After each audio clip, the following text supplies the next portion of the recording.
बक्सर की लड़ाई साल 1764 में हुई थी। इसमें एक साइड पे थे बंगाल के नवाब, अवध के नवाब और मुगल्स, और दूसरे साइड पे थी ब्रिटिश ईस्ट इंडिया कंपनी। इस वीडियो में हम डिस्कस करेंगे कि ये लड़ाई क्यों हुई, लड़ाई के दौरान क्या हुआ, और ऐसा क्यों कहा जाता है कि अगर बक्सर की लड़ाई नहीं हुई होती तो आज भारत वो नहीं होता जैसा है। कहानी शुरू होती है साल 1761 से। इस साल में दिल्ली के पास पानीपत में एक बहुत बड़ी ऐतिहासिक लड़ाई हुई थी, जिसको पानीपत की तीसरी लड़ाई कहते हैं। इस लड़ाई में एक साइड पे थे अहमद शाह दुर्रानी उनकी फोर्सेस, और दूसरी साइड पे थे मराठास। इस लड़ाई में अहमद शाह दुर्रानी की जीत हुई थी, और इसका एक बहुत बड़ा कारण यह था कि उनका साथ दिया था अवध के नवाब शुजाउद्दौला ने। इस लड़ाई में जीत के बाद अहमद शाह दुर्रानी वापस अफगानिस्तान चले गए थे। मराठास, जो नॉर्दर्न इंडिया में अपनी पकड़ मजबूत बनाने की कोशिश कर रहे थे, इस लड़ाई में हार के बाद उनका ये प्लान थोड़ी देर के लिए पोस्टपोन हो गया। पर अल्टीमेटली इस लड़ाई के बाद नॉर्दर्न इंडिया में जिसको सबसे ज्यादा ताकत मिली वो थे शुजाउद्दौला। वो अवध के नवाब थे, और अब इस जीत के बाद उनको एक कॉन्फिडेंस हो गया था कि इस पूरे रीजन में उनको कोई चैलेंज नहीं कर सकता। तो ये सब 1761 में हुआ था। इसके 4 साल पहले 1757 में आप जानते होंगे भारत की एक बहुत बड़ी लड़ाई हुई थी, जिसको बैटल ऑफ प्लासी कहते हैं।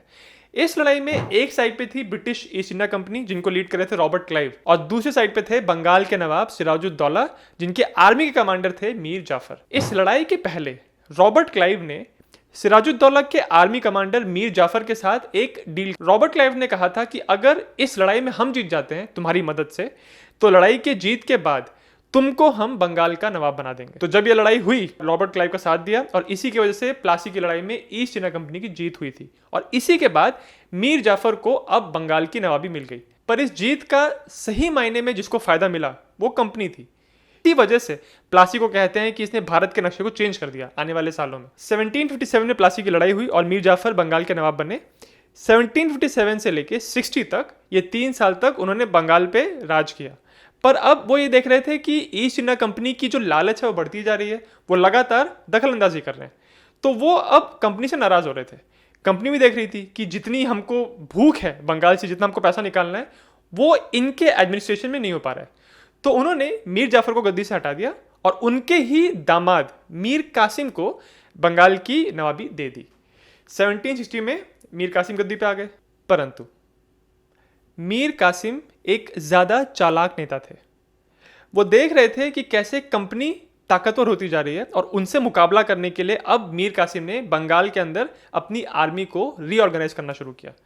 और ऐसे चलते चलते 1763 तक बात ये हो चुकी थी कि मीर कासिम कह रहे थे कि हमारी इंटरनल पॉलिटिक्स में कंपनी बहुत दखलंदाजी कर रही है, इसलिए अब लड़ाई करनी पड़ेगी। तो 1763 में मीर कासिम और कंपनी की फोर्सेस के बीच में लड़ाई हुई थी, जिसमें मीर कासिम को हार मिली, और इस हार के बाद वो भाग के चले गए अवध की तरफ। तो ये सारा जो मामला हुआ है वो 1763 में हुआ है। अब हम वापस चलते हैं शुजाउद्दौला के पास, जो 1761 में यानी 2 साल पहले पानीपत की लड़ाई जीत के आए हैं। वो ये देख रहे थे कि बंगाल में एक अलग ही नौटंकी चल रही है। 1757 से लेके 60 तक मीर जाफर नवाब रहे, 60 से लेके 63 तक उनके दामाद मीर कासिम, और 63 में कासिम को हराने के बाद फिर से कंपनी ने मीर जाफर को ही गद्दी पे बैठा दिया। तो ये सब देख के शुजाउद्दौला से आके मुगल एम्परर ने बात की, शाह आलम II। उन्होंने कहा कि हम दोनों को मिलके बंगाल पे हमला करना चाहिए और वहां से कंपनी को हटा के पावर अपने हाथ में लेनी चाहिए। इसकी वजह से शुजाउद्दौला के पास अवध के साथ साथ बंगाल की नवाबी भी आ जाएगी। अब शुजाउद्दौला जस्ट 2 साल पहले पानीपत की लड़ाई जीत के आए थे। उनको कॉन्फिडेंस था कि वो बंगाल में कंपनी को हरा देंगे। शाह आलम ने शुजाउद्दौला को कंपनी की आर्मी के बारे में वार्निंग दी थी।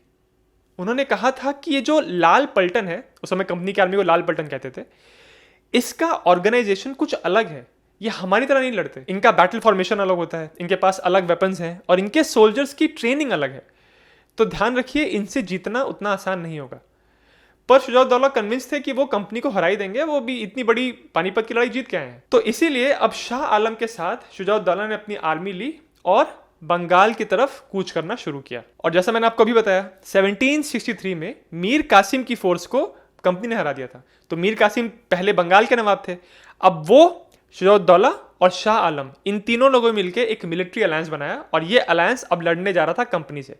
कंपनी को पता चला कि ये बंगाल में हमसे लड़ने के लिए आ रहे हैं, तो इन दोनों फोर्सेस का आमना सामना हुआ बक्सर के पास। अगर आप आज का भारत का मैप देखेंगे तो ये बिहार के अंदर एक जगह है जो गंगा के किनारे पे है। ये आमना सामना हुआ था अक्टूबर 1763 में। अब अगर दोनों साइड्स की आर्मी का साइज देखें तो एक सीधा साधा एडवांटेज, न्यूमेरिकल सुपीरियरिटी का एडवांटेज था शुजाउद्दौला की आर्मी के पास। उनके पास लगभग 35,000 से लेके 45,000 की टोटल फोर्स थी, जिसमें कैवलरी थी, इन्फेंट्री थी, और उनके पास जंबूरक तोपें थी, यानी माउंटेड गन्स, जो कि उन्होंने पानीपत की लड़ाई में देखी थी। उन्होंने पानीपत की लड़ाई में यह भी देखा था कि अफगान कैवलरी बहुत यूजफुल होती है। मराठाओं के खिलाफ उन्होंने काफी अच्छा प्रदर्शन किया था, तो वो 5,000 अफगान कैवलरी भी इस लड़ाई में लेके आए थे। शुजाउद्दौला की आर्मी जिस तरह से खड़ी थी, ये 3 हिस्सों में बटी हुई थी। सबसे लेफ्ट वाला हिस्सा गंगा नदी के किनारे पे था, ये लेफ्ट फ्लैंक था। फिर बीच में एक हिस्सा था, और जो राइट फ्लैंक पे हिस्सा था वो बक्सर के नजदीक था। ये आर्मी जिस तरह से खड़ी थी, इस आर्मी पे फ्लैंकिंग अटैक करना बहुत मुश्किल था। अगर आप मिलिट्री टैक्टिक्स में इंटरेस्ट रखते हैं तो फ्लैंकिंग अटैक वो अटैक होता है जिसमें आप एनिमी पे सामने से नहीं बल्कि उसके साइड्स पे हमला करते हो। जनरली एनिमी पे फ्रंटल असॉल्ट करना, यानी सामने से हमला करना, बहुत महंगा साबित होता है, बहुत कैजुअलिटीज होती हैं। इसीलिए आप जनरली साइड्स पे हमला करते हो, और ये साइड पे हमला करने को आउट फ्लैंकिंग या फ्लैंकिंग अटैक कहते हैं। तो इसीलिए आप जनरली देखेंगे कि कोई अगर अच्छा आर्मी का कमांडर है तो वो जनरली अपनी आर्मी को इस फॉर्मेशन में खड़ा करेगा जिससे उसके फ्लैंक्स पूरी तरह प्रोटेक्टेड रहें। तो अगर आपकी बैटलफील्ड ऐसी है जहां पे बहुत सारे नेचुरल फीचर्स हैं, ज्योग्राफिकल एलिमेंट्स हैं, तो आप ये कोशिश करते हो कि अपनी आर्मी को ऐसे फॉर्मेशन में खड़ा करो जहां पे आपको नेचुरल चीजों का फायदा मिले। तो ये आर्मी जिस तरह खड़ी थी, उसमें लेफ्ट फ्लैंक पे आप देखिए गंगा नदी थी, तो वहां से कोई बड़ा अटैक नहीं आ सकता। राइट फ्लैंक पे आप देखेंगे बक्सर था, तो वहां से भी कोई अटैक नहीं आ सकता।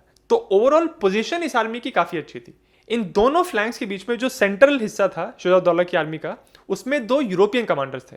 एक का नाम था समरू, जो उसका इंडियन नाम था, और एक था मैडॉक। शुजाउद्दौला ने इन दोनों को अपनी आर्मी में इसलिए रखा था क्योंकि वो समझ रहा था कि कंपनी की जो लीडरशिप है वो भी यूरोपियन है, तो अगर यूरोपियन लीडरशिप हमारे पास भी रहेगी तो कुछ फायदा हो सकता है। शुजाउद्दौला खुद राइट फ्लैंक पे खड़े थे, और वहां पे एक बड़ा सा नाला था जिसको तोरा नाला कहते थे। इनके कंपैरिजन में अगर आप कंपनी की आर्मी का साइज देखोगे तो बहुत छोटा था। अप्रॉक्सीमेटली इनके पास 10,000 से 20,000 सोल्जर्स थे, जिसमें ज़्यादातर इंडियन सिपाही थे जिनको सीपॉय कहते थे वो लोग। इसमें लगभग 1,000 यूरोपियन सोल्जर्स थे, और इनकी जो लीडरशिप थी ओवरऑल ऑफिसर्स, वो सारे यूरोपियन थे। इनके पास लगभग 900 कैवलरी थी और 28 गन्स। कंपनी की ये पूरी फौज 2 रोज में तैनात थी, और दूसरी रो के पीछे कंपनी का कैंप था। इन 2 रोज में रखने का मेन ऑब्जेक्टिव ये था कि अगर सामने से इन्फेंट्री में कहीं कोई गैप क्रिएट होता है, कोई सोल्जर गिरता है, कैजुअलिटी बनता है, तो पीछे की रो आके उस गैप को प्लग कर सकती है। शुजाउद्दौला ने पानीपत की लड़ाई में देखा था कि अपने फुट सोल्जर्स यानी इन्फेंट्री को आगे भेजने से पहले अगर हम तोपों से फायर करते हैं तो एनिमी पे हम डिस्ट्रप्शन कर सकते हैं, उनकी इन्फेंट्री को हम डिस्टर्ब कर सकते हैं। तो इसीलिए पहले 9 बजे सुबह शुजाउद्दौला की गन्स ने फायर करना शुरू किया। हालांकि इनके पास गन्स तो बहुत थी, पर इन गन्स की टेक्नोलॉजी पुरानी थी और इनका फायर इफेक्टिव नहीं था, तो इसीलिए उन्होंने फायर तो बहुत किया, पर इससे कंपनी की फॉर्मेशन में कोई खास डैमेज नहीं हुआ। उसके बाद उनके पास जंबूरक तोपें थी, उन तोपों से भी उन्होंने फायर किया, पर इसका भी कोई खास डैमेज कंपनी को नहीं हुआ। फिर इसके जवाब में कंपनी ने फायर करना शुरू किया। कंपनी के पास बहुत कम गन्स थी, तो इसलिए उन्होंने सिर्फ 1 राउंड फायर किया, और उसके बाद कंपनी की जो आगे वाली लाइन थी उसने आगे एडवांस करना शुरू किया, और उसके कुछ सोल्जर्स ने जाके उस पोजीशन को कैप्चर कर लिया जहां पे शुजाउद्दौला की बहुत सारी गन्स रखी थी। और अब कंपनी के फौजियों ने इन गन्स को शुजाउद्दौला की आर्मी की तरफ मोड़ के वहां पे फायर करना शुरू किया। इसके बाद शुजाउद्दौला की कोalition आर्मी की जो 5,000 की अफगान कैवलरी थी, उन्होंने फ्लैंक्स पे अटैक करने की कोशिश की। फ्लैंक के जो सोल्जर्स थे उन्होंने एक स्क्वायर शेप में अपने आप को अरेंज कर लिया, और फॉर्मेशन के चारों कोनों पे गन्स रखी हुई थी। ये जो स्क्वायर का अरेंजमेंट था, इसमें जो बाहर वाली लाइन थी सोल्जर्स की, वो फायर करने के बाद नील करते थे, घुटनों में बैठते थे, और उसके बाद जो पीछे वाली लाइन थी वो फायर करते थे। उनके फायर करने के बाद जो आगे वाली लाइन थी वो वापस घुटने से खड़े होकर फायर करते थे। ये जो ब्रिटिश इन्फेंट्री स्क्वायर फॉर्मेशन बना के डिफेंस करते थे, ये आगे आने वाले बहुत सालों तक उन्होंने किया, और 1815 में यूरोप के अंदर एक बहुत बड़ी लेजेंडरी लड़ाई हुई थी जिसमें एक बहुत बड़े यूरोपियन लीडर को हराया गया था। उस लड़ाई में भी इसी स्क्वायर फॉर्मेशन ने उस बड़े यूरोपियन लीडर को हरा दिया था। अगर आपको पता है कि मैं कौन सी लड़ाई की बात कर रहा हूं, वो कौन सा यूरोपियन लीडर था, तो मुझे कमेंट में बताइएगा। ये अफगान कैवलरी इस स्क्वायर फॉर्मेशन को नहीं तोड़ पा रहे थे, और लगातार उस फॉर्मेशन से इन पे फायर आ रहा था। इसके अलावा एक बहुत बड़ा एडवांटेज कंपनी के पास ये था कि उनका कमांड स्ट्रक्चर बहुत एडवांस था। एक ऑफिसर जो यूरोपियन है वो कुछ लोगों को लीड कर रहा है। अब अगर लड़ाई के दौरान उस सोल्जर को चोट लगती है या फिर वो मर जाता है, तो उसको रिप्लेस करने के लिए सेकंड हाईएस्ट रैंकिंग ऑफिसर उसको रिप्लेस करेगा। अगर उसको चोट लगती है तो उसके बाद जो रैंकिंग ऑफिसर है वो उसको रिप्लेस करेगा। इसके वजह से उनका कमांड स्ट्रक्चर लगातार बना हुआ था, वो टूट नहीं रहा था, कोलैप्स नहीं कर रहा था। दूसरी तरफ ये जो कैवलरी का अटैक आ रहा था, उसमें इतना इवॉल्व कमांड स्ट्रक्चर नहीं था। उनके जो कमांडर्स थे, जब उनको गोली लगी और वो अपने घोड़े से गिरे, तो इस कैवलरी में अफरा तफरी मच गई, क्योंकि उनको रिप्लेस करने के लिए कोई दूसरा कमांडर था ही नहीं।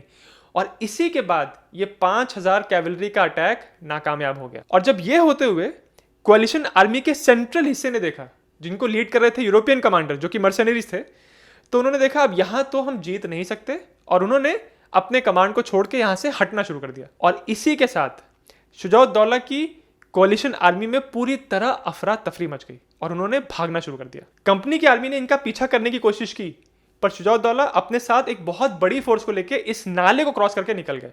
इस नाले के ऊपर एक 275 मीटर लंबा ब्रिज था, उस ब्रिज को उन्होंने ब्लास्ट कर दिया, जिसकी वजह से कंपनी की फौज समय रहते उन तक नहीं पहुंच पाई और इस तरह से बक्सर की लड़ाई में कंपनी की जीत हुई। अगर कैजुअलिटीज की बात करें तो कंपनी को इस लड़ाई में 1000 से भी कम कैजुअलिटीज हुई थी और उन कैजुअलिटीज में सबसे ज्यादा संख्या इंडियन सिपाहीज की ही थी। दूसरी तरफ इस कोalition आर्मी को लगभग 4000 से 6000 कैजुअलिटीज हुई। हालांकि बक्सर की लड़ाई सिर्फ 3 घंटे चली थी, पर इस लड़ाई को ऐसा कहा जाता है कि ये लड़ाई नहीं हुई होती तो आज भारत वो नहीं होता जैसा है। और इसका कारण यह है कि इस लड़ाई के बाद ब्रिटिश कंपनी को इतनी ताकत मिल गई थी भारत के अंदर कि वो लोकल रूलर्स को एक एक करके हरा पाए। सबसे बड़ा इंपैक्ट इस लड़ाई का ये हुआ था कि बंगाल, जहां से सबसे ज्यादा रेवेन्यू मुगल अंपायर को आता था, अब वो प्रोविंस ब्रिटिश कंपनी को मिल गया और उस प्रोविंस के रेवेन्यू को यूज करके पूरे भारत के अंदर कंपनी ने अपने एक्सपेंशन को शुरू किया। 1757 से लेकर 66 तक इन 10 सालों में करोड़ों रुपए अंग्रेजों ने बंगाल से कमाए और उस पैसे को इस्तेमाल करके ये उन इंडियन रूलर्स के खिलाफ लड़ाई कर रहे थे जिनका इंडिया में कुछ वर्चस्व था। और इसीलिए कहा जाता है कि बक्सर की लड़ाई ने मुगल अंपायर की डिक्लाइन की स्पीड को बढ़ा दिया था। शुजाउद्दौला के लिए भी ये लड़ाई बहुत बड़ी हार थी और कुछ लोग कंपनी में ऐसा कह रहे थे कि इनकी पूरी अवध टेरिटरी को अपने साथ ले लेना चाहिए और सीधे दिल्ली पर हमला करना चाहिए। पर रॉबर्ट क्लाइव, जो कंपनी की फोर्सेस को भारत में लीड कर रहे थे, उन्होंने शुजाउद्दौला के साथ एक ट्रीटी की। इस ट्रीटी के अंतर्गत अब शुजाउद्दौला अवध के सिर्फ नाम के नवाब रह गए। जो सारा कंट्रोल है अवध का वो चला गया एक ब्रिटिश रेसिडेंट के पास जो अवध में ही था। इंडिया में कंपनी ने जितनी भी लड़ाइयां जीती हैं, जनरली जीत के बाद वो हारे हुए रूलर की टेरिटरी में अपने एक ब्रिटिश रेसिडेंट को बैठाते थे और साथ ही एक फौज भी उसी की टेरिटरी में रखते थे। और इस फौज का जितना भी मेंटेनेंस था, उनका खाना पीना, उनका जितना भी खर्चा, सैलरी, सब कुछ उस हारे हुए रूलर को देना पड़ता था। हालांकि कंपनी ने बक्सर की लड़ाई 1764 में जीती थी, पर इनकी जीत को अगर आप एनालाइज करो तो आपको बहुत पीछे जाना पड़ेगा। ये शुरुआत हुई थी साल 1700 से। इस समय तक आते आते ऑटोमन अंपायर बहुत कमजोर हो गया था और इसीलिए उनकी नेवी भी कमजोर हो गई थी और इसी के चलते अब यूरोपियन देशों की नेवी समुद्रों पर राज करने लगी थी। इसमें कौन कौन से देश थे? ब्रिटेन, फ्रांस, पोर्चुगल और स्पेन। इन देशों की नेवीज की जो शिप्स थी वो अरेबियन और चाइनीज शिप्स के कंपैरिजन में ज्यादा मजबूत थी। इनके पास लोहे की कैनन्स थी जिसकी वजह से इजीली ये चाइनीज शिप्स को हरा पाती थी। इसीलिए आप नोटिस करना, ओपियम वॉर जो हुए थे ब्रिटेन और चाइना के बीच में, उसमें आसानी से ब्रिटिश शिप्स ने चाइनीज शिप्स को हरा दिया था। अगर भारत की बात करें तो मुगल्स, मराठास के अलावा 1700 तक भारत के पास कोई स्ट्रॉन्ग नेवी नहीं थी। इन सब के वजह से ब्रिटिश लोगों का लहरों पे राज हो गया था और इसी वजह से वो आसानी से अपने सोल्जर्स को एक जगह से दूसरी जगह मूव कर पाते थे, जो कि उस टाइम के लिए एक बहुत बड़ा एडवांटेज था, अपने फोर्सेस को जल्दी मोबिलाइज कर पाना। ये तो बात हो गई नेवी की। लैंड वॉरफेयर भी 1700 में बहुत तेजी से बदला था। गन पाउडर और गन पाउडर के वेपन्स आ गए थे और इसी वजह से यूरोपियन बैटलफील्ड्स अब नाइट्स नहीं बल्कि मास्ड इन्फेंट्री चलाती थी।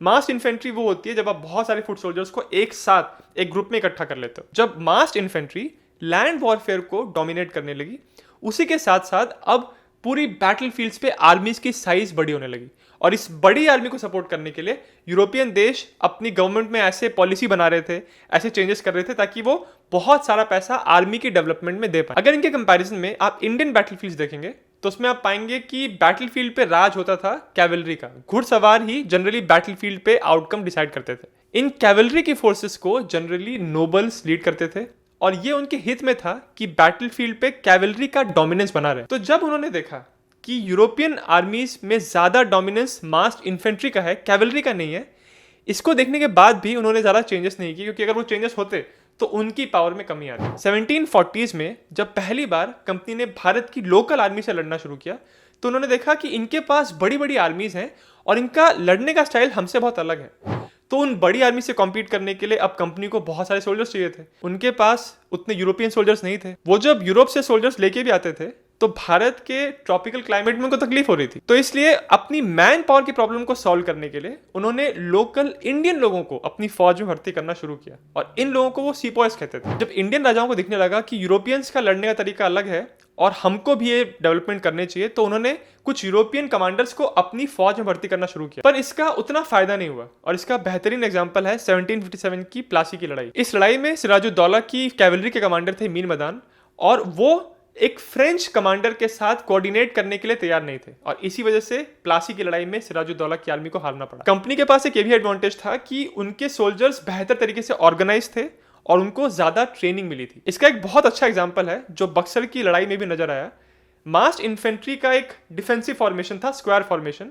जब इन्फेंट्री के सोल्जर्स एक के बाद एक लाइन में फायर करते थे, इसको वॉली फायरिंग कहते थे। पहले आगे वाली लाइन फायर करती थी, उसके बाद सेकंड लाइन फायर करती थी, उसके बाद फर्स्ट लाइन फायर करती थी। इस तरह से आप लगातार एक वॉल ऑफ फायर बना पाते थे। ये वॉली फायरिंग जब आप पिक्चरों में देखते हैं तो ये आसान लगता है, पर रियलिटी में वॉली फायरिंग एक बहुत ही कॉम्प्लिकेटेड मनूवर है, जिसके लिए बहुत ज्यादा ट्रेनिंग, बहुत डिसिप्लिन की जरूरत होती है। इंडियन इन्फेंट्री को, इंडियन कैवलरी को इस तरह के डिफेंसिव फॉर्मेशन के साथ डील करने के लिए कोई ट्रेनिंग ही नहीं मिली थी, और इसीलिए जब बक्सर की लड़ाई में इंडियन कैवलरी ने इस स्क्वायर फॉर्मेशन का सामना किया तो कैवलरी के पास कोई जवाब नहीं था। तो अगर ओवरऑल देखें तो बक्सर की लड़ाई में अगर पॉलिटिकल एंगल हटा दें, मिलिट्री के पर्सपेक्टिव से कंपनी की जीत इसलिए हुई क्योंकि उनके पास बेहतर वेपनरी थी, उनके पास गन पाउडर वेपन्स थे जिनको उन्होंने बखूबी इस्तेमाल किया।